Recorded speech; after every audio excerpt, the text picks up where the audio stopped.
Aminata est une femme marquée par la misère. Dans son petit village, tout le monde connaissait son histoire. Son mari l'avait abandonnée pour une autre femme, la laissant seule avec 2 enfants. Son père était mort ruiné, sa mère enterrée sans même un linceul digne. Elle vendait du manioc, lavait le linge des autres pour quelques pièces, et souvent ses enfants s'endormaient le ventre vide. Elle supportait les moqueries, les humiliations, les regards qui la jugeaient. On l'appelait la maudite, celle que la pauvreté ne lâcherait jamais. Ses enfants, renvoyés de l'école faute de frais, la regardaient chaque soir avec des yeux tristes qui la transperçaient comme des lames. Une nuit, épuisée, assise seule dans l'ombre de sa case, elle leva les yeux au ciel et pleura. Ses larmes coulaient comme une pluie sans fin. Dans un souffle désespéré, elle dit ces mots. « Même si je dois donner mon âme, je veux être riche. Je veux que mes enfants ne connaissent plus jamais la honte. » Ce fut alors qu'elle entendit une voix grave, glaciale, qui ne ressemblait à aucune voix humaine. Elle résonna dans son oreille comme un écho venu d'ailleurs. « Ton vœu peut être exaucé. » Aminata sursauta, tremblante. Il n'y avait personne autour d'elle et pourtant la voix persistait, comme si elle venait du vent, de la terre, de l'air même qu'elle respirait. Le lendemain, perturbée, elle parla de son désespoir à une vieille femme du marché. Celle-ci la regarda longtemps, puis dit à voix basse « Si tu cherches à sortir de la misère, va voir le féticheur qui vit au bord de la rivière. Mais sache que chaque faveur a un prix. » Aminata hésita. Mais sa misère, plus lourde que la peur, la poussa à aller jusqu'à la case isolée du féticheur. L'endroit était sinistre. La petite case, faite de boue et de paille, était entourée d'ossements d'animaux suspendus, de bouteilles accrochées aux arbres. À l'intérieur, des crânes humains disposés autour d'un feu vacillant semblaient la fixer de leurs orbites vides. L'air était saturé d'odeurs d'encens mêlées à celle du sang séché. Le féticheur, un vieil homme aux yeux opaques, la reçut sans qu'elle ait besoin de parler. Sa voix rauque résonna. « Je sais pourquoi tu es venu. » Il lui expliqua qu'il pouvait changer sa vie, lui donner la richesse, l'influence et le respect qu'elle n'avait jamais eu. Mais en échange, elle devait accepter un pacte.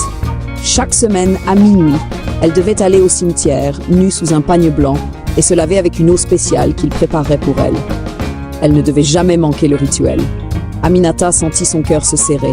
Elle pensa à ses enfants, à leur avenir. Sa misère l'écrasait plus que la peur de l'inconnu. Tremblante, elle accepta. Le féticheur lui remit une calebasse remplie d'une eau sombre qui dégageait une odeur étrange. « Ce soir, à minuit, tu commenceras. Et à partir de là, ta vie changera. » En sortant de la case, Aminata sentit un frisson glacer son dos. Devant elle, dans l'obscurité, se tenait une silhouette. Elle n'avait pas de visage, juste une ombre humaine immobile. Avant qu'elle ne puisse crier, l'ombre se dissipa dans l'air comme une fumée noire. À minuit, elle se rendit au cimetière. Le vent soufflait doucement, faisant bouger les herbes hautes. Le cri lointain d'un hibou perçait le silence. L'air était chargé d'une odeur de terre humide et de fleurs fanées. Chaque pas la rapprochait des tombes et son cœur battait si fort qu'elle crut qu'il allait éclater. Elle versa l'eau sur son corps. Au contact du liquide, elle eut la sensation que des mains glacées la caressaient, glissant le long de sa peau. Des murmures surgirent autour d'elle, des voix multiples, lointaines répétant son nom « Aminata, Aminata, tu es à nous maintenant !» Soudain, la terre d'une tombe proche se souleva légèrement. Elle entendit un bruit sourd, comme si quelque chose en dessous frappait pour sortir. Puis un bras squelettique, sec et terreux, jaillit lentement du sol. Le lendemain, au marché, un riche commerçant acheta tout son manioc et lui donna même un surplus. Son argent se multiplia rapidement. Ses affaires prospérèrent comme jamais. Les femmes qui la méprisaient l'enviaient maintenant. Elle habilla ses enfants de beaux habits. Ils mangeaient à leur faim. Mais la nuit, elle faisait des cauchemars. Elle rêvait de mains froides qui l'étranglaient. Elle se réveillait haletante avec une marque noire autour du cou. Une fois, son fils cadet, en la regardant fixement au matin, murmura « Maman, pourquoi tu sens la terre des morts ?» Les semaines passèrent. Chaque rituel devenait plus oppressant. Elle entendait des voix claires, voyait des visages sortir des tombes. Mais la richesse coulait dans ses mains comme une rivière. Le féticheur lui rappela « Tu ne dois jamais arrêter. Les esprits réclament leur dû. » Une nuit, au cimetière, la voix résonna plus durement que jamais. Le prochain rituel exigera un sacrifice de sang. D'abord, elle donna une poule noire, puis un mouton.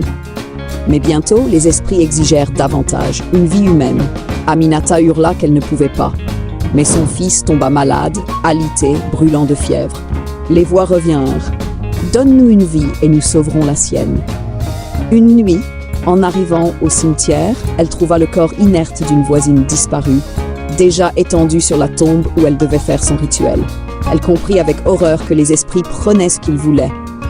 Le village commença à se méfier. Trop de morts, trop de disparitions. Les rumeurs enflaient. Aminata a vendu son âme. Les anciens organisèrent des chants et des prières de protection. On la fuyait. Même ses enfants avaient peur d'elle. Sa propre fille aînée finit par disparaître une nuit. Et au cimetière, la voix retentit « C'est elle que nous voulons ». Aminata se déchira de l'intérieur. Donner sa fille pour conserver la richesse ou refuser et tout perdre. Elle tenta de se révolter, de fuir le pacte. Mais le lendemain, sa maison s'effondra mystérieusement. Ses biens disparurent comme s'ils n'avaient jamais existé. Ses enfants tombèrent malades. Dans son sommeil, elle vit un cercueil ouvert avec son propre nom gravé dessus. Elle retourna voir le féticheur, mais la case était vide, abandonnée, comme si personne n'y avait jamais vécu. Désespérée, elle retourna au cimetière une dernière fois, implorant pardon. Mais cette nuit-là, toutes les tombes s'ouvrirent. Des silhouettes noires s'élevèrent lentement, l'entourant. Leurs yeux luisaient dans l'ombre. Et alors qu'elle criait, elle vit au milieu d'eux son propre corps immobile, allongé sur une tombe. La vérité l'écrasa comme un coup fatal. Depuis le premier rituel, elle était déjà morte. Tout ce qu'elle croyait vivre, la richesse, la gloire, l'influence, n'était qu'un mirage.